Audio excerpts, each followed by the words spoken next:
Smoking causes cancer. Smoking kills. புகைப்பிடித்தல் புற்றுநோயை உண்டாக்கும் மற்றும் உயிரை கொல்லும். Consumption of alcohol is injurious to health. மது அருந்துதல் உடல்நலத்திற்கு கேடு. Subscriber real life incident inspired by subscribers. இந்த சந்தாதாரர்களின் உண்மை பேசும் சம்பவம் உங்களால் உருவாக்கப்பட்டவை.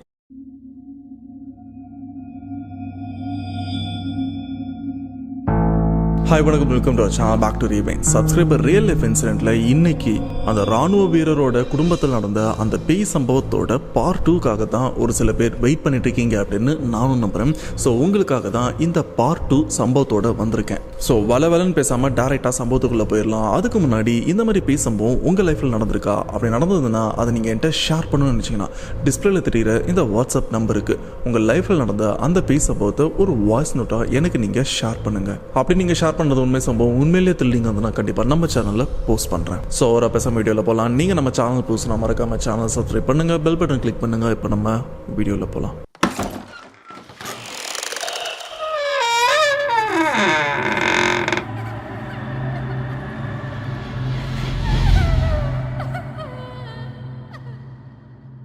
ஃபர்ஸ்ட் பார்ட் பார்க்காதவங்க மறக்காம பாருங்க, அப்பதான் உங்களுக்கு இது கிளியரா புரியும். டிஸ்கிரிப்ஷன் அண்ட் ஐ பட்டன்லையும் கிளியரா கொடுத்துருக்கேன். ஓகே, போன சம்பவத்தோட கடைசியில பாத்தீங்கன்னா இந்த சம்பவத்தை நமக்கு ஷேர் பண்ண வனிதா அவங்க அந்த பேய் வீட்டை தெரியாதனமா வாங்கி அதுக்குள்ளேயும் மாட்டிருப்பாங்க. பட் அக்கம் பக்கத்துல விசாரிச்சிருக்கும் போது அந்த வீட்டை பத்தி எந்த சந்தேகமான விஷயமும் யாருமே சொல்றது இல்லை. ஏன்னா அந்த சுத்தி இருக்கிற அந்த ஏரியா ஃபுல்லா இந்த இடத்துல பேய் நடமாட்டோம்னு எதுவுமே நாங்க இது வரைக்கும் ஃபீல் பண்ணது இல்லமா. அண்ட் இந்த வீட்டுல இதுக்கு முன்னாடி ஒரு குடும்பம் இருந்தது. எப்பவுமே அண்ணன் தம்பிங்க வந்து சண்டை போட்டுட்டே இருப்பானுங்க. அண்ட் அவங்களும் பல வருஷமா இந்த வீட்டுல தான் இருந்துட்டு இருக்கானுங்க. இது வரைக்கும் இந்த இடத்துல இந்த பேய்கள் நடமாட்டம் அப்படின்னு நாங்களாம் எதுவுமே ஃபீல் பண்ணதில்லை. நீ ஏதாச்சும் கெட்ட கனவு கண்டிருப்ப அப்படின்னு சுத்தி இருக்கிற எல்லாருமே வனிதா இவங்க கிட்ட இவங்க மேலதான் ஏதோ தப்பு, இவங்க தான் தப்பா புரிஞ்சிருக்காங்க அப்படின்ற மாதிரி பேசுறாங்க.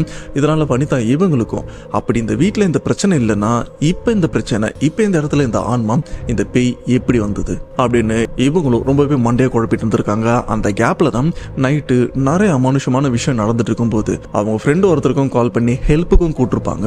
ஆனா அந்த ஃப்ரெண்டும் சைக்கிள்ல இந்த ஏரியாவுக்கு வந்திருப்பாரு. தூரத்துல சைக்கிள் நிறுத்திட்டு வனிதா இவங்க வீட்டை சுத்தி நாய்கள்லாம் குலைச்சிட்டு இருக்கு, ஏதோ நடமாட்டம் இருக்கு அப்படின்னு அவரும் உணர்ந்ததுனால கொஞ்சம் தூரத்துல நின்று அந்த இடத்த நோட்டமிடவும் ஆரம்பிக்கிறாரு. அந்த இடத்துல ஒரு ஆளோட உருவம் இருக்கிறத பார்த்து அவருக்கும் பயம் வருது. யாரோ ஒருத்தவங்க பிரச்சனை பண்ண வந்திருக்காங்களோ அப்படின்னு. ஆனா வனிதா இவங்களும் டேய் நீங்க வராத, இங்க சிச்சுவேஷனே வேற மாதிரி அப்படின்னு எவ்வளவோ வார்ன் பண்ணிருக்காங்க. பட் அந்த நண்பரும் அதெல்லாம் ஒண்ணும் இல்லை நான் வரேன் அப்படின்னு சொல்லிட்டு போன் பேசிட்டு அந்த சவத்தை அந்த மதில் சுவரை எகிரி குதிச்சு உள்ளே வந்திருப்பாரு. அப்படி வந்ததுக்கு அப்புறம் அந்த நண்பர் ஒரு மாதிரி கதறவும் ஆரம்பிக்கிறாரு. அவருடைய சத்தமே கொஞ்சம் புதுசா இருக்கு.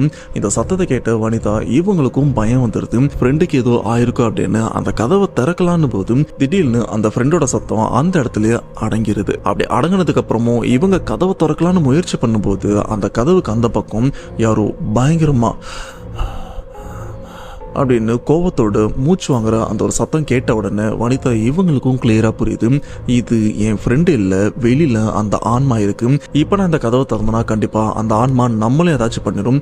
பட் இருந்தாலும் வெளியில என்னோட ஃப்ரெண்டு இருக்கான், அவனை என்ன பண்றது, எப்படி காப்பாத்துறது அப்படின்னு இவங்களும் தலையை பிச்சுக்கிறாங்க. அண்ட் அந்த இடத்துல பயங்கரமா அழவும் ஆரம்பிக்கிறாங்க. அண்ட் அந்த நடுராத்திரி இந்த டைம் அவங்க ரிலேஷன்ல இருக்கிற ஒரு சில பேருக்கும் ஃபோன் பண்றாங்க. ஆனா நைட் டைம் அப்படின்றதுனால மோஸ்டா எல்லாருமே தூங்கிட்டு இருக்காங்க. அந்த ஃபோன் சத்தம் அவங்களுக்கு கேட்டதா இல்லையான்னு கூட தெரியல, இல்ல சைலண்ட்ல போட்டிருக்காங்களா அப்படின்னு கூட தெரியல. யாருமே அந்த பக்கம் ஃபோன் காலும் எடுக்க மாட்டாங்க. இதனால வனிதா இவங்களுக்கும் என்ன பண்றதுன்னு தெரியல. யார் இந்த நேரம் நமக்கு உதவி வருவா அப்படின்னு அவங்களுக்கும் ஒன்னும் புரியாம முடிச்சுட்டே இருக்கிற அந்த ஒரு சமயத்துல பாத்தீங்கன்னா இந்த சாமத்து கூடாங்கன்னு சொல்லுவாங்க பாத்தீங்களா, புடுபுடுக்காரங்க. ஸோ அவங்களும் அந்த வழியா வராங்க. அப்படி வந்தவங்க ஒரு வீட்லயோ ஒரு சில விஷயங்கள்லாம் சொல்லிட்டு இருக்க இந்த ஒரு சத்தம் வனிதா இவங்களுக்கும் கேட்குது, இந்த மாதிரி சாமத்து கூடாங்கி வராங்க அப்படின்னு. அப்படி அந்த சாமத்து கூடாங்கி வர அந்த சமயம் பாத்தீங்கன்னா இங்க சுத்திட்டு இருந்த இந்த ஆன்மா திடீர்னு மாடி மேல நடமாடுற சத்தமும் கேட்குது. இதனால வனிதா இவங்க என்ன பண்றாங்கன்னா எக்ஸாக்டா அந்த சாமத்து கூடாங்கி இவங்க வீட்டு வாசல்ல வந்து குறி சொல்லிட்டு இருக்கும் போது வனிதா இவங்க என்ன பண்றாங்கன்னா ரொம்பவே வேகமா கதவையும் திறக்கிறாங்க. கதவை திறந்து அவங்க நண்பர் வெளியில விழுந்து கிடக்குறாருல, அவர் எங்க இருக்காருன்னு பார்த்து அவரோட கையை பிடிச்சி உள்ளே எடுத்துட்டு வராங்க. இந்த ஒரு விஷயத்த வெளியில இருக்கிற சாமத்து கூடாங்கி பார்த்து அப்படியே திகைச்சு போய் நிக்கிறாரு. இங்க என்ன நடக்குதுன்னு புரியாம அப்படி திகைச்சு போய் நிக்கும் போது அந்த சாமத்து கூடாங்கி இந்த வீட்டை பத்தின ஒரு விஷயமும் சொல்றாரு. அது என்னன்னு பாத்தீங்கன்னா, மகராசி வாழ வந்த இடத்துல வசமா மாட்டிக்கிட்டா, ஏதோ ஏவி விட்டது, இப்ப உன் வீட்டுல மாட்டிருக்கு, அதுக்கிட்டையும் நீயும் மாட்டிருக்கு. இந்த வீட்டுல நீயும் இருந்தனா கண்டிப்பா உன் வம்சமே இல்லாம போயிடும் அப்படின்னு ஏதோ புரியாத மாதிரி பேச இந்த விஷயத்த கேட்ட வனிதா இவங்களும் கொஞ்சம் பயப்படுறாங்க. அவங்க நண்பரை அப்படியே உள்ள இழுத்துட்டு போயிட்டு விட்டுட்டு அந்த சாமத்து கூட இங்க வர சொல்றாங்க, அவங்க கிட்ட உதவி கேட்கலாம் அப்படின்னு. ஏன்னா வனிதா இவங்களுக்கு வெளியில போறதுக்கும் பயம். பட் அந்த சாமத்து கூட அங்கேயால வீட்டுக்குள்ளேயும் வர முடியாது. அதுக்கு காரணம் இவங்க வீட்டோட மெயின் அந்த காம்பவுண்ட் மதில் சுவரோட அந்த கதவு இருக்கு பாத்தீங்களா, இரும்பு கதவு, அதை இவங்க பூட்டியும் வச்சிருக்காங்க. அதை திறந்தா மட்டும்தான் சாமத்து கோடாங்கி உள்ள வர முடியும். இதை யோசிச்ச வனிதா இவங்களை என்ன பண்றாங்கன்னா, இவங்க எப்பவுமே வீட்டு வாசல்ல தான் சாவியெல்லாம் மாட்டுவாங்க. ரொம்பவே வேகமா அந்த சாவி எடுத்துட்டு போயிட்டு அந்த மதில் சுவரோட அந்த கதவை பூட்ட திறக்கலான்னு போது பாத்தீங்கன்னா அந்த மேல உலாவிட்டு இருக்கிற அந்த உருவத்தோட நடமாட்டம் கொஞ்சம் கொஞ்சமா இவங்களை நோக்கி வரா மாதிரியும் இருக்கு. இதனாலே வனிதா இவங்க ரொம்பவே பதட்டமாகறாங்க. அண்ட் ரொம்பவே பயப்படும் போது அந்த பூட்டுக்கான சாவி கரெக்டா எதுன்னு இவங்களுக்கு தெரியும். ஆனா அந்த பயத்துல அந்த சாவியை தப்பா தான் போடுறாங்க. எப்படியோ தேடி பிடிச்சி அந்த சாவியை போடுற அந்த சமயம் பாத்தீங்கன்னா வீட்டு வாசல்ல இருக்கிற அந்த சாமத்து கோடாங்கியும் எதையோ பார்த்த மாதிரி அப்படின்னு அண்ணாந்து அந்த வீட்டோட மாடியை தான் பாக்குறாரு. இந்த ஒரு விஷயத்த பூட்டை இப்படி திறக்கிற மாதிரியே வனிதா இவங்களும் அந்த சாமத்து கோடாங்கியை பார்க்கும்போதும் அவங்களுக்கும் புரியுது இவரு எதையோ பாக்குறாரு அப்படின்னு. அப்ப அந்த சாமத்து கோடாங்கி ஒரு விஷயம் சொல்றாரு, அம்மா என்னதுமா அது உங்க வீட்டு மாடியில் அப்படின்னு அவரே கொஞ்சம் திகச்சு போகும்போது அனிதா இவங்க என்ன பண்றாங்கன்னா பூட்டை ஓபன் பண்ணிட்டு அந்த கதவை திறந்து சாமத்து கோடாங்கி அவர்கிட்ட ரொம்பவே ரெக்வஸ்ட் பண்ணி தயவு செஞ்சு எங்க வீட்டுக்கு வாங்க, கொஞ்சம் எங்களுக்கு உதவி பண்ணுங்க அப்படின்னு சொன்னதுக்கு அப்புறம் அவரும் கொஞ்சம் கூட யோசிக்காம வேகமா வீட்டுக்குள்ளேயே வந்துடுறாங்க. இப்ப வெளியில இருக்கிற அந்த கேட்டை மூடல, பட் வீட்டோட வாசல் கதவு இருக்கு பாத்தீங்களா, நிலக்கதவு, அதை மட்டும் மூடி உள்ள இருக்கிற நிறைய தாழ்பால்களை லாக் பண்ணிடுறாங்க. இப்ப வீட்டுக்குள்ள வந்த சாமத்து கோடாங்கி இவரும், எம்மா என்னமா அது மேல பாக்குறது ஏதோ பில்லி சூனிய வைக்கிற பொம்மையும் இந்த பேய் மனுஷனும் கலந்தா மாதிரி இருக்கேமா, என்னது அது, இங்க என்னதான் நடக்குது? அந்த வீட்டு வாசல் வந்ததுக்கு அப்புறம் நான் இந்த இடத்துல உங்க வீட்டை பத்தி என்ன குறி சொன்ன அப்படின்னு அந்த சாமத்து கோடாங்கி வனிதா இவங்க கிட்ட கேட்கும்போது வனிதா அவங்களும் சாமத்து கோடாங்கி இந்த வீட்டு வாசல்ல ஒரு சில விஷயங்கள்லாம் சொல்லியிருப்பாங்கல்ல, அதாவது வனிதா இவங்கள வாழ வந்த இடத்துல வசமா மாட்டிக்கிட்ட அப்படின்ற மாதிரி ஒரு சில வார்த்தைகள்லாம் சொல்றாங்கல்ல புதிர் மாதிரி, அந்த ஒரு வார்த்தைகள்லாம் இப்போ வனிதா அப்படியே அந்த சாமத்து கோடாங்கிட்ட சொன்னதுக்கு அப்புறம் அவரே கொஞ்சம் அதிர்ந்து போறாரு. ஏன்னா பொதுவா உண்மையா இருக்கிற இந்த சாமத்து கோடாங்கிலாம் பாத்தீங்கன்னா நைட் டைம்ல இந்த வீடு வீடா வந்து குறி சொல்லும் போது பாத்தீங்கன்னா அந்த சமயம் அந்த வீட்டு ஆளுங்களுக்கு என்ன சொல்றாங்க அப்படின்னு அவங்களுக்கே தெரியாது. ஏன்னா அது கடவுள் வாக்கு அப்படின்ற மாதிரி தான் அவங்களும் சொல்லுவாங்க. விடிஞ்சதுக்கு அப்புறம் தான் அந்த வீடு சம்பந்தப்பட்ட ஆளுங்க இந்த மாதிரி விஷயம் வந்து சொல்லிட்டு போனீங்க என்ன அப்படின்னு கேட்கும்போது அந்த சாமத்து கோடாங்கி அவங்களுக்கும் மற்ற விவரங்கள்லாம் தெரியும் வரும். சேம் அதே போலதான் இந்த இடத்துல வனிதா இவங்க சொன்னதுக்கு அப்புறம் தான் இந்த வீட்டை பத்தி நாம இல்ல கடவுள் நம்ம கிட்ட என்ன சொல்ல சொன்னாங்களோ அதை தான் நம்ம சொல்லியிருக்கோம், இதுக்கு தீர்வு என்ன அப்படின்னு அவரும் கொஞ்சம் யோசிக்க ஆரம்பிக்கிறாரு. அதுக்கு முன்னாடி இங்க என்னென்ன பிரச்சனை இருக்கு அப்படின்னு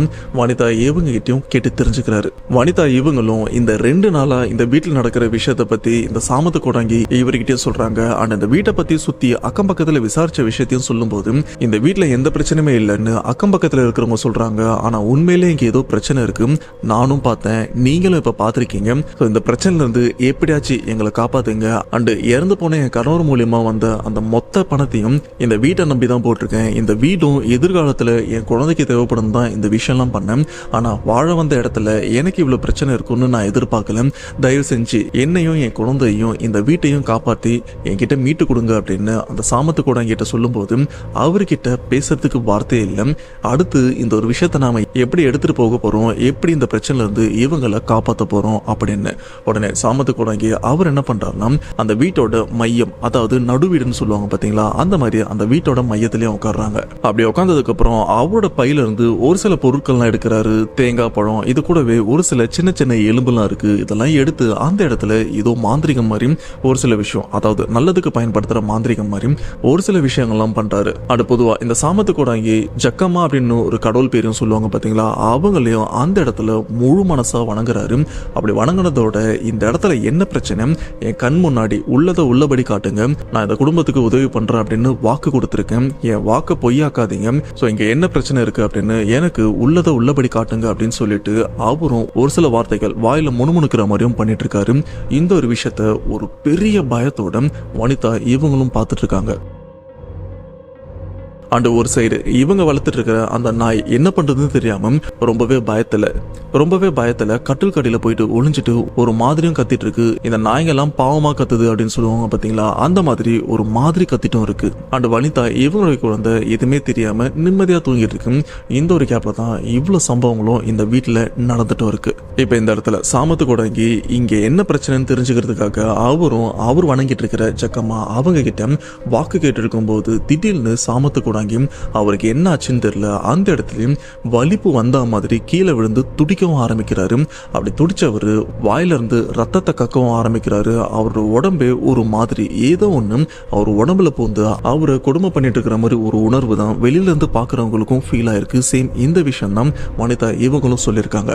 அந்த அளவுக்கு அந்த சாமத்து கூடாங்கி அவரோட உடம்பு பார்க்கறதுக்கு பயங்கரமா துடிக்கவும் ஆரம்பிக்குது. அண்ட் வாயில இருந்து ரத்தங்கள் வலிஞ்சிட்டும் இருக்கு. ஒரு லெவலுக்கு அப்புறம் இப்படி துடிச்சிட்டு இருந்த சாமத்து கூடாங்கி எதுவுமே தெரியாத மாதிரி சாதாரணமா எந்திரிக்கிறாரு. எந்திரிச்சு அந்த ரத்தத்தெல்லாம் துடைக்கிறாரு. அப்போ வனிதா அவங்க கிட்ட சொல்ற விஷயம், எம்மா இந்த வீட்டை உன்கிட்ட மீட்டு கொடுக்க முடியுமோ அப்படின்லாம் தெரியாது, ஆனா இதுக்கு மேலேயும் இந்த வீட்டில் நீ இருந்தனா உனக்கும் சரி உன் குழந்தைக்கும் சரி கண்டிப்பா ஆபத்து. அது எப்ப வேணாலும் வரலாம், இந்த செகண்டும் வரலாம், அடுத்தடுத்த நொடிகள்லயும் வரலாம். தயவு செஞ்சு இந்த வீட்டில் இருக்காது, இந்த வீட்டை விட்டு வெளியிலயும் வந்துரு அப்படின்னு வனிதா அவங்கள கெஞ்சாத குறையா கேட்கறாங்க. ஒரு லெவலுக்கு அப்புறம் வனிதா அவங்களுக்கு என்ன பண்றதுன்னு தெரியல, நமக்கு ஏதாச்சும் ஆனா கூட பரவாயில்ல, நம்ம குழந்தைக்கு எதுவுமே ஆகக்கூடாது அப்படின்னு டைரக்டா அவங்க குழந்தைய தூக்கிக்கிறாங்க. அண்ட் அவங்க வளர்த்துட்டு இருக்கிற நாயை அங்க இருந்து கூட்டிட்டு அந்த வீட்டை விட்டும் வெளியில வந்துடுறாங்க. ஆனா இந்த இடத்துல தான் ஒரு சில பேர் யோசிப்பீங்க, எப்பா வனிதா அவங்க குழந்தை சாமத்து கூடாங்கி ஏன் அவங்க வளர்த்துட்டு இருக்கிற நாய் கூட வெளியில வந்துருச்சு, ஆனா வனிதா அவங்க கால் பண்ணி ஒரு நண்பரை வர வச்சிருப்பாரு. அவருக்கும் என்னாச்சுன்னு தெரியாம மயக்கம் போட்டு விழுந்திருப்பாரு. வனிதா அவங்கள வீட்டுக்குள்ளேயும் எடுத்துட்டு போயிருப்பாங்க. அவரோட கதி என்னப்பா அப்படின்னு கேட்டீங்கன்னா, வனிதா இவங்களுக்கு வெளியில வந்ததுக்கு அப்புறம் தான் நண்பர் வீட்டுக்குள்ள இருக்காரு அப்படின்ற ஒரு விஷயமும் தோணுது. உடனே வனிதா அவங்க என்ன பண்றாங்கன்னா, அவங்க குழந்தைய சாமத்து கூடாங்கி அவங்க கிட்ட கொடுத்துட்டு வீட்டுக்குள்ள ஓடி வரலான்னு வரும்போது பாத்தீங்கன்னா சடனா அந்த வீட்டோட கதவை உள்ள இருந்து யாரோ மூடின மாதிரி ரொம்பவே வேகமா மூடுது ஒரு பலத்த சத்தத்தோட. வனிதா இவங்களும் இப்ப வெளியில இருந்து அந்த கதவை தட்டுறாங்க. இதுக்கு முன்னாடி அந்த பேய் வெளியில இருந்து கதவை தட்டி இருக்கும்ல, அதே மாதிரிதான் இப்ப வனிதா இவங்களும் அந்த கதவை தட்டுறாங்க. ஆனா அந்த கதவை திறக்கவும் முடியல. இப்ப வனிதா இவங்களுக்கும் என்ன பண்றதுன்னு தெரியல. ஏன்னா உள்ள இருக்கிறது இவங்களுடைய சைல்ட்ஹுட் ஃப்ரெண்டும் அது ரொம்ப வருஷமா ஒரு நல்ல நண்பரா இருந்துட்டு இருக்காரு. அவரை இழக்க முடியாது அப்படின்றதுனால வனிதா அவங்க என்ன பண்றாங்கன்னா இந்த இடத்துல கொஞ்சம் சாமர்த்தியமா யோசிக்கிறாங்க. அது என்னன்னா அந்த வீட்டை விட்டு வெளியிலே வந்துடுறாங்க. வந்தது மட்டும் இல்லாம அவங்க வீட்டுக்கு வெளியில ரோடு இருக்கு பாத்தீங்களா, அங்க சென்டரா நின்று பயங்கரமா அலறி அக்கம் பக்கத்துல இருக்கிற எல்லாருமே கத்தி கூப்பிடவும் ஆரம்பிக்கிறாங்க. அப்படி கத்தினதுக்கு அப்புறம் அக்கம் பக்கத்து வீட்டுல இருக்கிற லைட் எல்லாமே ஆன் ஆகுது. உள்ள இருக்கிற எல்லாருமே வெளியிலயும் வராங்க சத்தத்தை கேட்டவங்க. அப்படி வந்ததுக்கு அப்புறம் எம்மா என்னாச்சுமா ஏன் இப்படி கத்துற அப்படின்னு கேட்கும் போதும் எல்லாருமே ஒரு செகண்ட் இங்க இருக்கிற சாமத்து கோடாங்கி அவரு தான் தப்பா நினைச்சு அவரு அடிக்கிற மாதிரி வராங்க. ஆனா வனிதா இவங்களும் அவர் மேல தப்பு இல்லை, என்னோட நண்பர் வீட்டுக்குள்ளேயே மாட்டிட்டு இருக்காங்க, இந்த வீட்டுக்குள்ள பேய் இருக்கு, நான் அவங்க நிறைய பேரு கிட்ட கேட்டேன் இங்க பிரச்சனை இருக்கா அப்படின்னு, பட் யாருமே இங்க இல்லைன்னு சொன்னீங்க, ஆனா உள்ள என் நண்பர் மாட்டிருக்காரு, இந்த இடத்துல பிரச்சனை இருக்கு, பேயும் இருக்கு, இந்த விஷயத்த நான் மட்டும் பார்க்கல, சாமத்து கூடாங்கி இவரும் பார்த்திருக்காரு, என் நண்பரும் அந்த பேயை பார்த்திருக்காரு. சொல்ல போனா அந்த பேய் என் நண்பரை தாக்கியிருக்கு, அந்த வீட்டுக்குள்ள இருக்கிற ஏதோ ஒண்ணு கதவையும் சாத்திருக்கு, இப்ப என் நண்பர் மாட்டிருக்காரு, தயவு செஞ்சு அவரை காப்பாத்துங்க அப்படின்னு அந்த ரோட்லயே மண்டிட்டு எல்லார்கிட்டயுமே கெஞ்சி கேட்கறாங்க ஃப்ரெண்டை காப்பாத்த சொல்லி. சோ இதனால அங்க இருக்கிற ஆண்கள்லாம் என்ன பண்றாங்கன்னா, ஏய் வாங்கடா யாவாங்க அப்படின்னு பார்க்கலாம் அப்படின்னு. ஏன்னா அவங்கள பொறுத்த வரைக்கும் ஏதோ திருட்டு ஆளுங்க தான் இந்த மாதிரி பண்றாங்களோ அப்படின்னு நினைப்போட கையில கிடைச்ச பொருள் எடுத்துட்டு அந்த வீட்டையும் நெருங்கி போறாங்க. அவங்களும் கதவை தட்டுறாங்க. கிளீனா தெரியுது வீட்டுக்குள்ள இருந்து தான் யாரோ தாழ்பால் போட்டிருக்காங்க அப்படின்னு. சோ முடிஞ்ச வரைக்கும் இந்த கதவை அடிச்சு உடைக்கலாம்னு ட்ரை பண்ணா அந்த கதவு பழங்காலத்து கதவு அப்படின்றதுனால சுத்தமான தேக்கு ரொம்பவே ஸ்ட்ராங்காவும் இருந்திருக்கு, இவங்களால உடைக்கவும் முடியல. அப்போ இந்த கூட்டத்துல இருக்கிற ஒரு சில நபர்கள் வேற ஏதாச்சும் வழி இருக்கா சுத்தி பார்க்கலாம் அப்படின்னு பார்க்கும்போது அங்க இருக்கிற ஜன்னல்லாம் தட்டும் போது ஒரு ஜன்னல்ல இருக்கிற அந்த லாக் பண்ற கட்டை இருக்கும் பாத்தீங்களா, அது உள்ளுக்கு இருந்து அப்படியே உடைஞ்சிருக்கு. உடைஞ்சதுனால அந்த ஜன்னல் கதவு திறந்தும் இருக்கு. அப்படி திறந்ததுக்கு அப்புறம் அவரும் ஜன்னல் வழியா எட்டி பாக்குறாரு. உள்ள லைட் எல்லாமே ஆன்ல தான் இருக்கு. அப்போ அந்த நபர் உள்ள இருக்கிற விஷயத்த பார்த்து டேய் அவன் இங்க தாண்டா இருக்கான், எல்லாரும் இங்க வாங்கடான்னு சொல்லும்போது அங்க இருக்கிற நபர்கள் எல்லாருமே இங்க வந்ததுக்கு அப்புறம் அந்த ஜன்னல் வழியா பாக்குறாங்க. அப்ப அவங்க பார்த்த விஷயத்த அவங்களாலே நம்ப முடியல. ஏன்னா வனிதா இவங்க கிட்ட இங்க பேய் இல்ல அப்படின்னு தானே சொன்னாங்க. ஏன்னா இப்ப கண் கூட இங்க இருக்கிற எல்லாருமே பாக்குறாங்க, கீழே வனிதாவோட நண்பர் கீழே விழுந்திருக்காரு. அண்டு அவருக்கு பக்கத்துல தான் அந்த உருவம், அதாவது இந்த பில்லி சூனியம் பொம்மையும் இந்த மனுஷனும் கலந்த ஒரு கலவை மாதிரி தான் அந்த உருவம் இருக்கிறத பார்த்து இங்க இருக்கிற எல்லாருமே அதிர்ந்து போறாங்க. உடனே வெளியில இருக்கிற ஆளுங்கள்லாம் கொஞ்சம் தைரியத்தோட என்ன பண்றாங்கன்னா கையில இருக்கிற பொருள் எடுத்து அந்த ஜன்னல் வழியா தூக்கி அடிக்கிறாங்க. அப்படி தூக்கி அடிக்கிற அந்த ஒரு பொருள் அந்த உருவத்து மேல படுத்தோ இல்லையோ கீழே விழுந்திருக்காருல நண்பர், அவர் மேல பட்டதுனால அவரும் மயக்கத்துல இருந்திருக்காரு. இப்படி பொருள்லாம் மேல பட்டதுனால அவரும் அந்த மயக்கத்துல இருந்து கொஞ்சம் தெளிஞ்ச மாதிரி எந்திரிக்கிறாரு. அண்ட் அவருக்கு தெரியாது பக்கத்துல இந்த உருவம் இருக்கு அப்படின்னு. ஒரு மாதிரி வலியோட அந்த நண்பரும் எந்திரிக்கிறாரு. எந்திரிச்சு பார்த்தா இவருக்கு பக்கத்துல தான் அந்த உருவம் இருக்கிறத பார்த்து அலறிட்டு இங்கேயும் அங்கேயும் ஓடுறாரு. கடைசியா வாசல் இந்த பக்கம் தான் தெரிஞ்சதுக்கு அப்புறம் இங்க இருந்து ஓடி எப்படியோ அந்த கதவெல்லாம் திறந்து அவரும் வெளியில சேஃபா வெளியில வந்துடுறாரு. பட் இருந்தாலும் அவர் உடம்புல பாத்தீங்கன்னா அங்கங்க அடிப்பட்ட காயங்கள் நிறையவே இருக்கு, எல்லாமே ரத்த காயங்கள். இப்படி நண்பர் வெளியில வந்ததுக்கு அப்புறம் தான் வனிதா இவங்களுக்கும் நிம்மதி பெருமூச்சே விடுறாங்க. ஏன்னா என்னதான் நண்பருக்கு அடிபட்டிருந்தாலும் உயிரோட இருக்கார்ல, மற்றபடி வேற எந்த பிரச்சனையுமே இல்லை அப்படின்னு அவர்கிட்டயும் மன்னிப்பு கேட்கறாங்க. தெரியாதனமா நான் இந்த ஒரு விஷயத்த சொல்லி உன்னை இங்க வர வச்சுட்டேன், இந்த பிரச்சனைல மாட்டி விட்டுட்டேன் அப்படின்னு. பட் அந்த நண்பர் அதை பத்திலாம் கவலைப்படல.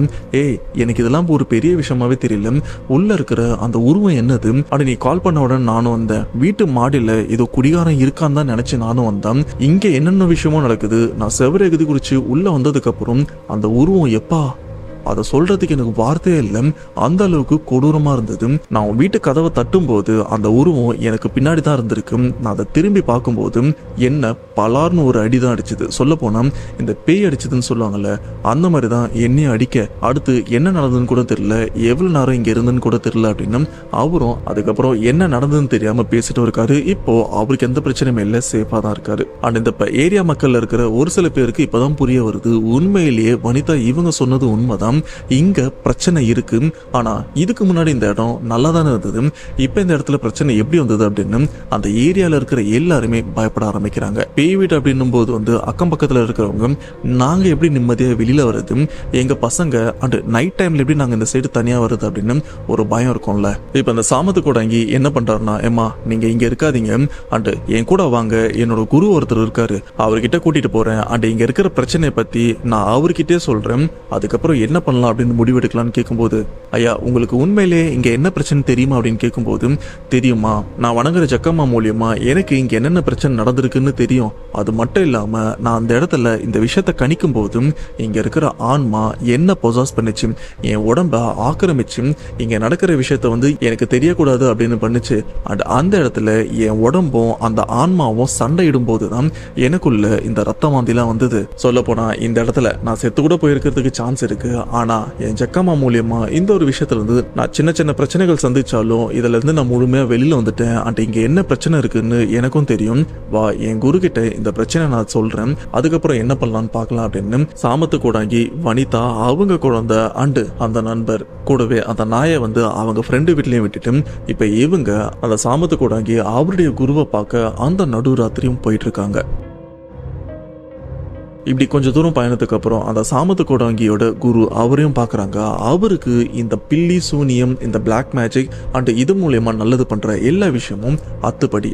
சொல்ல போனா அவர் ஒரு நல்ல மாந்திரிகர், நல்ல விஷயத்துக்கு மட்டுமே மாந்திரிகத்தை பயன்படுத்துறவர். அண்ட் அவரோட வயசு கிட்டத்தட்ட 95 வயசு இருக்குன்னு சொல்லியிருக்காங்க. அந்த சமயம் இப்ப அவர் உயிரோட இல்ல, 102 வயசுல அவர் இறந்துட்டதாகவும் சொல்லியிருக்காங்க. ஸோ 95 வயசு இருக்கும்போது வனிதா இவங்களும் சாமத்து கோடாங்கி அவருடைய குருவை பார்த்து, சாமத்து கோடாங்கி அந்த இடத்துல என்னென்ன பிரச்சனை இருக்கு அப்படின்னு எல்லாத்தையுமே இப்ப அங்க இருக்கிற குரு கிட்டயும் சொல்றாங்க. அது என்ன விஷயம் அப்படின்னு பாத்தீங்கன்னா, வனிதா இவங்க இந்த வீட்டை வாங்கறதுக்கு முன்னாடி அந்த இடத்துல ஒரு குடும்பம் இருக்கும்னு சொல்லியிருப்பாங்க. பாத்தீங்களா, எப்பவுமே அண்ணன் தம்பிங்க 2 பேருமே சண்டை போட்டுட்டே இருப்பானுங்க, எப்பவுமே அந்த வீடு ஒரு போர்க்காலம் மாதிரி இருக்கும் அப்படின்னு அக்கம் பக்கத்துல இருக்கிற நிறைய பேரும் சொல்லியிருப்பாங்க. ஆக்சுவலா அவங்க 2 பேரும் என்ன விஷயத்துக்காக சண்டை போட்டு இருக்காங்கன்னு பாத்தீங்கன்னா, அந்த பசங்களோட அப்பாவுக்கு 2 மனைவி இருந்துட்டு இருக்காங்க. அதுல மனைவிக்கு ஒரு பையன், 2வது மனைவிக்கு ஒரு பையன். ஆனா அந்த அப்பா என்ன பண்ணிருக்காங்கன்னா தன்னுடைய 2வது மனைவிக்கு தான் அந்த வீடு சொந்தமாகணும் அப்படின்னு உயில் எழுதி வச்சுட்டு அவரும் இறந்து போயிருக்காரு. இந்த ஒரு விஷயம் மனைவிக்கும் சரி அவங்க மனைவிக்கும் சுத்தமா பிடிக்கல. ஆல்ரெடி அவங்களுக்கும் கொடுக்க வேண்டியதெல்லாம் கொடுத்துட்டாங்க. ஆனா ரொம்ப வருஷமா இந்த வீட்டு மேல அவங்களுக்கும் ஒரு கண்ணு, இந்த வீட்டை எப்படியாச்சும் தன் வசப்படுத்தணும் அப்படின்னு. சோ இதனால அண்ணன் தம்பிங்க 2 பேருமே அடிக்கடி சண்டையும் போடுவாங்க. இப்படி இந்த வீடு தனக்கு தான் சொந்தமா வரணும் அப்படின்னு அந்த மனைவியோட பையன் நினைச்சதுனால இவங்க 2 பேருக்குள்ள அதிகப்படியான சண்டைகள்லாம் நடந்துட்டு இருக்கு. அன்னைக்கு ஒரு நாள் அண்ணன் தம்பி இவங்க 2 பேருமே சண்டை போட்டுட்டு இருக்கும்போது வாய் வார்த்தை கைகலப்பாவும் மாற ஆரம்பிக்குது. ஒரு லெவலுக்கு அப்புறம் அண்ணன் இவரு தெரியாதனமா அடிக்க தம்பி இவருக்கும் படாத இடத்துல பட்டு அந்த இடத்துல அவரும் இறந்துடுறாரு. வெறும் கை காலை பயன்படுத்தி அடிக்கல, கையில கிடைச்ச பொருளை பயன்படுத்தி தான் அடிச்சிருக்காரு. அப்படி அடிச்சதுனால தான் தம்பி அந்த சம்பவ இடத்துல இறந்தும் போயிருக்காரு. இப்படி தம்பி இறந்ததுனால இவங்க அப்பாவோட 2வது மனைவி அவங்க என்ன பண்றாங்கன்னா போலீஸ்லயும் கம்ப்ளைண்ட் கொடுத்துறாங்க. இது போல பிளான் பண்ணி என் பையனை அடிச்சு கொண்டுட்டான் அப்படின்னு கொலை கேஸும் கொடுத்துறாங்க. இதனால முதல் தாரம் அவங்க பையனையும் போலீஸ் அரெஸ்ட் பண்ணிடுறாங்க. அடுத்து போலீஸ் கேஸ்லாம் நடந்துட்டும் இருக்கு. இந்த சைட்ல 2ஆம் தாரத்து பையன் அவரும் இறந்ததுக்கு அப்புறம் அவருக்கும் இறுதி மரியாதை எல்லாம் பண்றாங்க. அண்ட் அவங்க வழக்கப்படி அவங்கள எரிக்கலாம் மாட்டாங்க, புதைச்சிருவாங்க. சோ இதனால சுடுகாட்டுல அவரும் எடுத்துட்டு போயிட்டு புதைச்சிடுறாங்க. அண்ட் இந்த சைட்ல போலீஸ் கேஸும் நடந்துட்டு இருக்க. ஒரு லெவலுக்கு அப்புறம் அண்ணன் இவங்க சைட்ல கொஞ்சம் பணம் அதிகமா இருந்ததுனால அந்த கேஸை கொஞ்சம் சீக்கிரம் முடிச்சிடுறாங்க. இவருக்கும் தண்டனை கொஞ்சம் கம்மியா வாங்கி இருந்தாலும் ஜெயில தான் இருந்திருக்காரு. தண்டனை கொஞ்சம் கம்மியா வாங்கி சீக்கிரம் ஜெயில விட்டு வெளியில வந்துடுறாங்க. அப்படி வெளியில வந்ததுக்கு அப்புறம் அவருடைய நோக்கம் அந்த வீட்டை தன்வசப்படுத்தணும் அப்படின்னு தான். ஏன்னா இப்ப தம்பியும் இறந்து போயிட்டான், கொஞ்ச நாள்ல அவங்களும் இறந்து போயிடுவாங்க. சோ இந்த வீட்டை ஈஸியா நம்ம பேருக்கு எடுத்துட்டு வந்துடலாம் அப்படின்னு அவரும் முயற்சி பண்ணிட்டு இருக்காரு.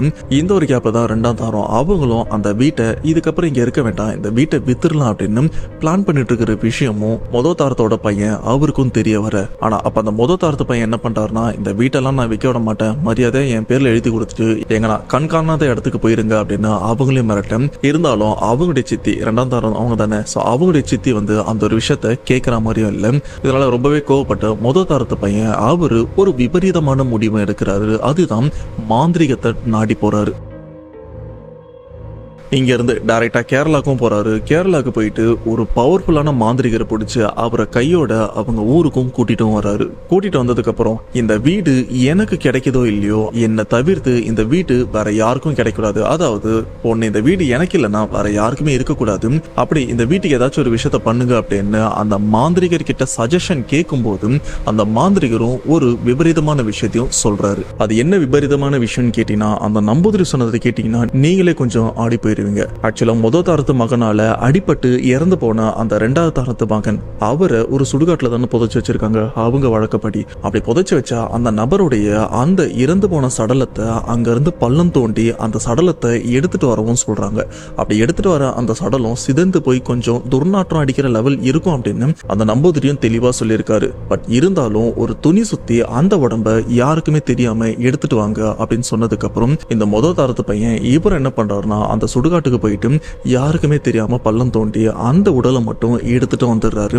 கொஞ்சம் கஷ்டப்பட்டு தான் எடுத்துட்டு வராரு. ஏன்னா அந்த உடம்பு அழுகின நிலையில துர்நாற்றம் அடிக்கவும் ஆரம்பிச்சிருக்கு. சோ இதனால துணியெல்லாம் சுத்தி அந்த உடம்பை இங்கேயும் எடுத்துட்டு வந்து இந்த நம்பூதிரி முன்னாடி வச்சதுக்கு அப்புறம் அந்த இடத்துல அந்த நம்பூதிரி பலவிதமான பூஜைகள்லாம் பண்றாரு.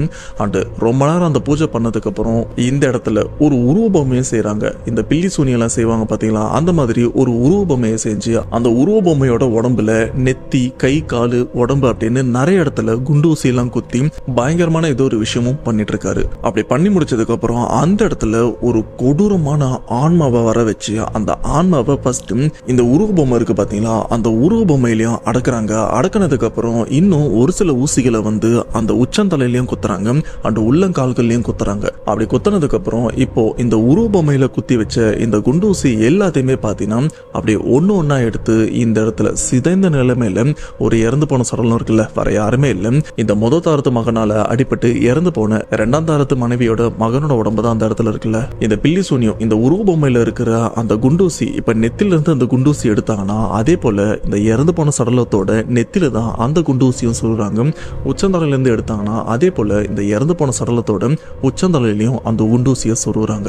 இது மாதிரி அந்த உருவபொம்மையில எந்தெந்த இடத்துல அந்த குண்டூசி எல்லாம் சொருக்கி வச்சாங்களோ அதை அப்படியே எடுத்து இந்த இறந்து போன சடலத்துல பொறுத்துறாங்க. அப்படி பொருத்தினதுக்கு அப்புறம் பாத்தீங்கன்னா அந்த இடத்துல சில பூஜைகள்லாம் பண்ணி இப்ப இந்த உருவ பொம்மை அந்த பொம்மைக்குள்ள இருக்கிற அந்த ஆன்மாவை அந்த பொம்மையோட எடுத்து இந்த இடத்துல சிதைந்து போன அந்த உடம்போட வயிற்று பகுதியில வச்சு ஒரு மஞ்சள் துணியை அந்த பொம்மை அந்த உடம்பை விட்டு வெளியில வர முடியாத அளவுக்கு அப்படியே சுத்திடுறாங்க. அப்படி சுத்தினதுக்கு அப்புறம் ஒரு சில மாந்திரிக பொருள் இது எல்லாத்தையுமே அந்த இறந்து போன சடலத்திலையும் வச்சு பொறுத்துறாங்க. கடைசியா அதை ஒரு துணியை வச்சு ஃபுல்லா இந்த மம்மி படத்துல வர மாதிரி பதப்படுத்துவாங்கல்ல துணியை சுத்தி அந்த மாதிரி ஃபுல்லா சுத்தி இப்போ இந்த உடம்பை எங்க எடுத்துட்டு போறாங்கன்னா அந்த தாரத்து மகன் எந்த வீட்டுக்கு ஆசைப்பட்டாரோ எந்த வீட்டை வனிதா இவங்க வாங்கினாங்களோ அந்த வீட்டுல கொண்டு போயிட்டு யாருக்குமே தெரியாம நைட்டோட நைட்டா புதைச்சிடுறாங்க. ஏன்னா அந்த சமயம் அந்த வீடை விற்கிற நிலைமையில தானே இருந்துட்டு இருக்காங்க. ஸோ அந்த வீட்டுல யாருமே இல்லை, அதனால யாருக்கும் தெரியாம அந்த வீட்டோட ஒரு பகுதியிலையும் புதைச்சிடுறாங்க. இந்த கேப்ல தான் வனிதா அந்த வீட்டை விலைக்கும் வாங்கியிருக்காங்க. அங்க இருக்கிற விபரீதம் தெரியாம, ஏன்னா சுட்டு வட்டாரத்துல இருக்கிற யாருக்குமே இப்படிப்பட்ட ஒரு விஷயம் நடந்திருக்குன்னு தெரியாது. அதனாலதான் அவங்களும் இங்க எந்த பிரச்சனையும் இருக்காது அப்படின்னு சொல்லியிருக்காங்க. இப்பதான் வனிதா இவங்களுக்கும் கிளியரா புரிய வருது. அப்போ அந்த 2ஆம் தாரத்தோட மகன் இறந்ததுக்கு அப்புறம் அவன் உடம்புல ஒரு உருவ பொம்மை, அந்த பொம்மைக்குள்ள ஏதோ ஆன்மா அடைச்சுதான் இந்த இறந்து போன சடலத்திலையும் வச்சு இங்க புதைச்சு வச்சிருக்காங்க. அதனாலதான் நம்ம பார்த்த உருவம் மனுஷன் பாதி, இந்த பில்லி சூனியம் வைக்கிற இந்த பொம்மை பாதி, இது மிக்ஸ் ஆன மாதிரி தான் இருக்கு அப்படின்னு அவங்களுக்கும் புரிய வருது. இப்படிப்பட்ட விஷயம் தான் இந்த இடத்துல நடந்திருக்கு. ஆனா அந்த இடத்துல அவங்க ஏவி விட்ட அந்த கொடூரமான ஆன்மா யார் அந்த வீட்டுக்கு வந்தாலும் அவங்கள வாழவும் விடாது. ஏன் இந்த ஆன்மாவை ஏவி விட்டவனே அந்த வீட்டுக்கு வந்தாலும் அவனை வாழ விடாது. ஆனா அவன் இந்த வீடு அவன் கைக்கு வந்ததுக்கு அப்புறம் இங்க இருக்கிற பிரச்சனையை எந்த நம்பூதிரி மூலியமா பண்ணாலும் அந்த நம்பூதிரி மூலியமா இதெல்லாம் சரி பண்ணிட்டு தான் அந்த வீட்டுக்கும் வருவான். இப்ப உனக்கு 2 ஆப்ஷன் தான் இருக்கு. ஒன்னு, நீ இந்த வீட்டை விட்டு வெளியிலயும் வந்துடணும், அப்படி இல்லைன்னா அந்த வீட்டுல புதைச்சு வச்ச அந்த சடலத்தை எடுத்து அதை எரிச்சா மட்டும்தான் இந்த பிரச்சனைல இருந்து முழுமையா வெளியில வர முடியும். ஆனா நீ நினைக்கிற மாதிரி அது சாதாரண விஷயம் கிடையாது. அந்த இடத்துல பல தடங்கள், ஏன்னா அந்த இடத்துல அந்த ஆன்மா தான் சுத்திட்டு இருக்கு. சோ இது அவ்வளவு சாதாரணமான விஷயம் இல்ல அப்படின்னும் அந்த 95 வயசு நிறைஞ்ச அந்த குருவும் சொல்றாரு. ஆனா வனிதா இவங்களுக்கும் இல்ல, இது என் புருஷ ஞாபகமா வாங்கின வீடு, இந்த வீட்டுல நான் கண்டிப்பா இருப்பேன். ஆனா எங்களுடைய மொத்த பணத்தையும் இந்த வீட்டுக்காக செலவழிச்சுதான் இந்த வீட்டையே வாங்கியிருக்கோம். இதை விட்டு எங்களால வர முடியாது. ஆனா இந்த வீட்டை விற்கணும்னு சொன்னாலும் இதுக்கப்புறம் யாருமே வாங்க மாட்டாங்க. சோ தயவு செஞ்சு அந்த வீட்டுல இருக்கிற அந்த பிரச்சனை எல்லாம் சரி பண்ணி அந்த வீட்டை எனக்கே கொடுத்துருங்க அப்படின்னு வனிதா இவங்க சொன்னதுக்கு அப்புறம் அந்த குரு அவரும் யோசிக்கிறாரு, இந்த பிரச்சனை சரி பண்றதுக்கு அடுத்து என்னென்னலாம் பண்ணலாம் அப்படின்னு. அப்போ அந்த குரு ஆழ்ந்த நிலையில அந்த வீட்டுல எங்க தான் அந்த சடலத்தை புதைச்சு வச்சிருக்காங்க அப்படின்னு கணிக்கவும் ஆரம்பிக்கிறாரு. அப்படி கணிக்கும் போதுதான் அவருக்கும் கிளியரா ஒரு விஷயமும் புரிய வருது. இந்த வீட்டோட பின்பகுதியில ஒரு பாத்ரூமும் இருக்கு. அந்த பாத்ரூமுக்கு கீழே தான் அந்த சடலத்தை புதைச்சு வச்சிருக்காங்க. இப்ப நமக்கு எங்க புதைச்சு வச்சிருக்காங்க அப்படின்னு தெரிஞ்சிருக்கு. இதுக்கப்புறம் அந்த சடலத்தை தோண்டி எடுத்து அடுத்து ஆக வேண்டியதை பண்ணலாம் அப்படின்னு அந்த வயசான குருவும் சாமத்து கூடாங்கி இவங்களும் இப்போ வனிதா இவங்க வீட்டுக்கும் கிளம்பி வராங்க. இது எல்லாமே அன்னைக்கு நைட்டோட நைட்டு தான் நடந்துட்டு இருக்கு. ஆனா இவங்கெல்லாம் வீட்டுக்கு வந்ததுக்கு அப்புறம் கூட அந்த வீட்டுக்குள்ள அந்த ஆன்மாவோட நடமாட்டம் ரொம்பவே பயங்கரமாவும் இருக்கு. சொல்ல போனா இவங்களை அந்த வீட்டுக்குள்ள வரவே விடல. ஆனா இருந்தாலும் இங்க இருக்கிற அந்த 95 வயசு குரு அவர் என்ன பண்றாருன்னா இவங்களை சுத்தி ஒரு மாந்திரிக கட்டும். இப்ப இங்க யார் யார் இருக்காங்கன்னு பாத்தீங்கன்னா வனிதா, அவங்களுடைய நண்பர், அந்த சாமத்து கூடாங்கி, குரு, இவங்க 4 பேர் மட்டும்தான் இங்கேயும் இருக்காங்க. இவங்களை சுத்தி ஒரு பவர்ஃபுல்லான அந்த மாந்திரிக கட்டும் போட்டதுனால அந்த ஆன்மா இப்ப இவங்க முன்னாடி தான் இருக்கு. பட் இவங்களை நெருங்கிறதுக்கு ரொம்பவே கஷ்டப்படுது. அந்த நேரத்துல வெளியில போயிட்டு யார இந்த பள்ளம் தோட்டத்துக்கு ஆளை கூப்பிடுறது அப்படின்னு தெரியாம இவங்களும் முழிக்க, அப்ப அந்த நண்பர் என்ன பண்றாருன்னா எனக்கு இந்த பள்ளம் தோன்றதெல்லாம் பழக்கம் இருக்கு, இந்த பள்ளம் தோன்ற மாதிரி பொருள் ஏதாச்சும் இருந்ததுன்னா கொடுங்க அப்படின்னு சொல்லும் போது அவங்க வீட்லயே கடப்பாற மாதிரி ஒரு பெரிய இரும்பும் இருக்கு. சோ அதை எடுத்துட்டு வந்து அந்த இடத்துல பள்ளம் தோண்டவும் ஆரம்பிக்கிறாங்க. அந்த பள்ளம் தோன்றதுக்கு ரொம்ப நேரமா எடுத்துக்குது. ஏன்னா ஒத்தாலா தான் இவரும் அந்த ஒரு விஷயம் பண்றாரு. வனிதா அவங்களும் கொஞ்சம் உதவி பண்றாங்க. அதாவது பள்ளம் தோண்டும் போது அங்க இருக்கிற அந்த உபரி மண்ணெல்லாம் வெளியில எடுத்து போடுறதுக்கு இவங்களும் உதவி பண்றாங்க. அப்படி தோண்டும் போது பாத்தீங்கன்னா அந்த இடத்துல ஒரு மாதிரி கெட்ட நாத்தமும் அடிக்க ஆரம்பிக்குது. அப்பவே இவங்களுக்கு புரிஞ்சிருச்சு இந்த இடத்துல தான் இந்த சடலமும் இருக்கு அப்படின்னு. கடைசியா அந்த சடலத்தை இவங்க பார்த்ததுக்கு அப்புறம் அங்க இருக்கிற அந்த ஆன்மா ரொம்பவே ஆக்ரோஷமா கத்தி இவங்களை ஏதாச்சும் பண்ணணும் அப்படின்னு கிட்ட வருது. பட் அந்த ஆன்மாவால இவங்களை நெருங்கவும் முடியல. இப்போ முழுமையா அந்த புதைச்சு வச்ச அந்த சடலத்தை வெளியிலையும் எடுக்கிறாங்க. வெளியில எடுத்து பார்க்கும்போது வெறும் எலும்பு மட்டும்தான் இருக்கு. அண்ட் ஃபுல்லா துணியும் சுத்தி வச்சிருக்காங்க. அந்த துணியெல்லாம் வேலைக்கு பார்க்கும்போது அந்த இடத்துல அந்த மந்திரிச்ச பொருள், அந்த உருவ பொம்மை, இது எல்லாத்தையுமே இருக்கிறது பார்த்ததுக்கு அப்புறம் அந்த வீட்டுக்கு பின்பகுதியிலே வனிதா இவங்க சுடுதண்ணிலாம் வைக்கிறதுக்கு விறகெல்லாம் வாங்கி வச்சிருக்காங்க. அந்த விறகெல்லாம் மொத்தமா இந்த இடத்துல போட்டு அதுக்கு நடுவில் அந்த சடலத்தை வச்சு எரிக்கிறதுக்கான ஏற்பாடும் பண்ணிட்டு இருக்கும்போது பார்த்தீங்கன்னா இந்த இடத்துல வனிதா இவங்களை சுத்தி இருக்கிற அந்த மந்திரக்கட்டு என்னாச்சுன்னு தெரியல. சடனா ஏதோ ஒன்று வனிதா இவங்களோட தலைமுடியை பிடிச்சி எடுத்துட்டு போறது அங்க இருக்கிற குரு, கோடாங்கி அண்ட் நண்பர் இவங்க 3 பேருமே பார்த்து அப்படியே பதறியும் போறாங்க. ஏன்னா இந்த ஒரு விஷயம் எப்படி நடந்தது, இந்த மந்திரக்கட்டுல இருந்து இந்த பொண்ணு எப்படி வெளியில வந்தா அப்படின்னு. இப்ப அங்க இருக்கிற அந்த ஆன்மாவோட பிடியில வனிதா இவங்களும் இருந்துட்டு இருக்க. இங்க இருக்கிற குரு, நண்பர் அண்ட் சாமத்து கூடாங்கி இவங்களுக்கு என்ன பண்றதுன்னு தெரியல. அப்ப சடனா அந்த இடத்துல யாரோ ரொம்பவே வேகத்தோட வனிதா இவங்களை பிடிச்சி, அங்க சாமத்து கூடாங்கி குருலாம் இருக்காங்களா, அவங்கள பார்த்த மாதிரி ரொம்பவே வேகமா தள்ளி விடுறாங்க. அப்படி தள்ளி விட்டதுல வனிதா இவங்க கீழே விழுந்து 2 சுத்தி அங்க இருக்கிற குரு அந்த இடத்துக்கும் போய் சேர்ந்துடுறாங்க. அண்ட் வனிதா இவங்களும் அந்த இடத்த விட்டு எந்திரிச்சு அப்படி பார்க்கும்போதுதான் அவங்களுக்கும் புரியுது இந்த விஷயம் எப்படி நடந்தது அப்படின்னு. ஆக்சுவலா இவங்க இறந்து போன கணவர் இவங்களை சுத்தி தான் இருந்திருக்காரு. ஆனா அவரால் எந்த விஷயமும் பெருசா பண்ண முடியல. கடைசியா அவரால் பண்ண முடிஞ்சது இங்க இருக்கிற இந்த ஆன்மா கிட்ட இருந்து அவங்க மனைவியை ஜஸ்ட் தள்ளி விடுறது மட்டும்தான். அந்த ராணுவ வீரரான பிரகாஷ் அவரும் அந்த கரெக்டான தருணத்துக்காக தான் வெயிட் பண்ணிட்டு வந்திருக்காரு. அப்படி கரெக்டா அந்த நேரம் வந்ததுக்கு அப்புறம் அவங்க மனைவியை ரொம்பவே வேகத்தோட தள்ளி விட்டு இருக்காங்க. இதனாலதான் வனிதா அங்க இருக்கிற குரு, கோடாங்கி அவங்க இருக்கிற இடத்துக்கு போனதுக்கு அப்புறம் அந்த குரு உடனே அந்த இடத்துல அவங்கள சுத்தி ஒரு மந்திரக்கட்டு இருக்கிற மாதிரி கையில இருக்கிற புனித தண்ணிலாம் தெளிச்சு ஒரு சில மந்திர வார்த்தைகள்லாம் சொல்லவும் ஆரம்பிக்கிறாங்க. அதுக்கப்புறம் அந்த ஆன்மாவால இங்கேயும் வர முடியல. ஆனா அந்த இடத்துல இறந்து போன ராணுவ வீரரான பிரகாஷ் அவருடைய அந்த ஆன்மா, அந்த உருவத்தை வனிதா இவங்களும் பார்த்திருக்காங்க. அண்ட் அவங்க நண்பர், கோடாங்கி, அந்த குரு அப்படின்னு அங்க இருக்கிற 4 பேருமே பார்த்து இதுல வனிதா இவங்களுக்கு சொல்றதுக்கு வார்த்தை இல்லாம அழுதுருக்காங்க. கடைசியா பெரும் போராட்டத்துக்கு அப்புறம் அந்த இடத்துல அந்த இறந்து போன சடலத்து மேல மண்ணெல்லாம் ஊத்தி கொளுத்தவும் ஆரம்பிக்கிறாங்க. அப்படி கொளுத்துனதுக்கு அப்புறம் தான் அங்க எதிர்க்க இருக்கிற அந்த ஆன்மா கொஞ்சம் கொஞ்சமா இவங்க கண்ணு முன்னாடி துடிச்சு அழியறது இவங்களும் பாக்குறாங்க. கடைசியா அந்த உடம்பு மேல முழுசா நெருப்பு பட்டதுக்கு அப்புறம் தான் இங்க இருக்கிற அந்த ஆன்மா இவங்க முன்னாடி அப்படியே சாம்பலம் மறைஞ்ச மாதிரி ஒரு உணர்வும் ஏற்படுது. அதுக்கப்புறம் அந்த ஆன்மா அந்த இடத்தை விட்டும் டோட்டலா போயிருது. அது கடைசி வரைக்கும் அந்த சடலத்தை அந்த இடத்துல முழுசா எரியற வரைக்கும் எரியவும் வைக்கிறாங்க. அதுக்கு மேல அந்த கட்டை நெருப்பு அப்படின்னு மூட்டிக்கிட்டே இருக்காங்க. இப்படி எல்லா விஷயமும் நடந்து முடிஞ்சதுக்கு அப்புறம் அந்த குரு அவரு என்ன பண்றாருன்னா அந்த வீட்டை சுத்தி புனித தண்ணிலாம் தெளிக்கவும் ஆரம்பிக்கிறாரு. அண்ட் அந்த இடத்துல உட்காந்து இந்த செம்பு தகடு இருக்கு பாத்தீங்களா, அதுல ஒரு சில வார்த்தைகள்லாம் எழுதி அந்த வீட்டோட 4 மூலைகளிலும் ஆணி அடிச்சு அந்த வீட்டையே வந்து இதுக்கப்புறம் எந்த துஷ்ட சக்திகளும் நெருங்காத அளவுக்கு பாதுகாப்பாகவும் மாத்துறாரு. ஆனா இவ்வளவு விஷயம் பண்ணதுக்கு அப்புறம் அந்த 95 வயசு இருக்கிற அந்த குரு ₹1 கூட வாங்காம இந்த ஒரு விஷயத்த பண்ணிட்டு சிரிச்ச மாதிரியே இந்த இடத்தை விட்டு கிளம்பினதா வனிதா அவங்களும் சொல்லியிருக்காங்க. அண்ட் அந்த ஒரு தருணத்தை இவங்களால இப்ப வரைக்கும் மறக்க முடியல அப்படின்னு ரொம்பவே ஃபீல் பண்ணி இந்த ஒரு விஷயத்த நமக்கும் ஷேர் பண்ணியிருக்காங்க. இப்ப வனிதா இவங்க வீட்டுல எந்த பிரச்சனையுமே இல்லை. இருந்தாலும் அப்ப நடந்த அந்த ஒரு சம்பவம் 2-3 நாள் தான் நடந்திருக்கு. பட் அந்த 2-3 நாள்லயே இவங்க குடும்பமே டோட்டலா முடிஞ்சிடற மாதிரி நிறைய விஷயங்களும் நடந்திருக்கு. பட் கடைசி வரைக்கும் பெருசா எந்த விஷயமும் நடக்காம சேஃபா இவங்களும் அந்த பிரச்சனையில இருந்து வெளியிலயும் வந்துட்டாங்க. ஸோ இதுதான் ராணுவ வீரரான பிரகாஷ் இவங்க மனைவி இவங்க குடும்பத்துக்கு நடந்த இந்த பெரிய துயர சம்பவம். ஆனா இப்போ அந்த துயரத்துல இருந்து அவங்க வெளியில வந்து ரொம்பவே சந்தோஷமா தான் இருக்காங்க.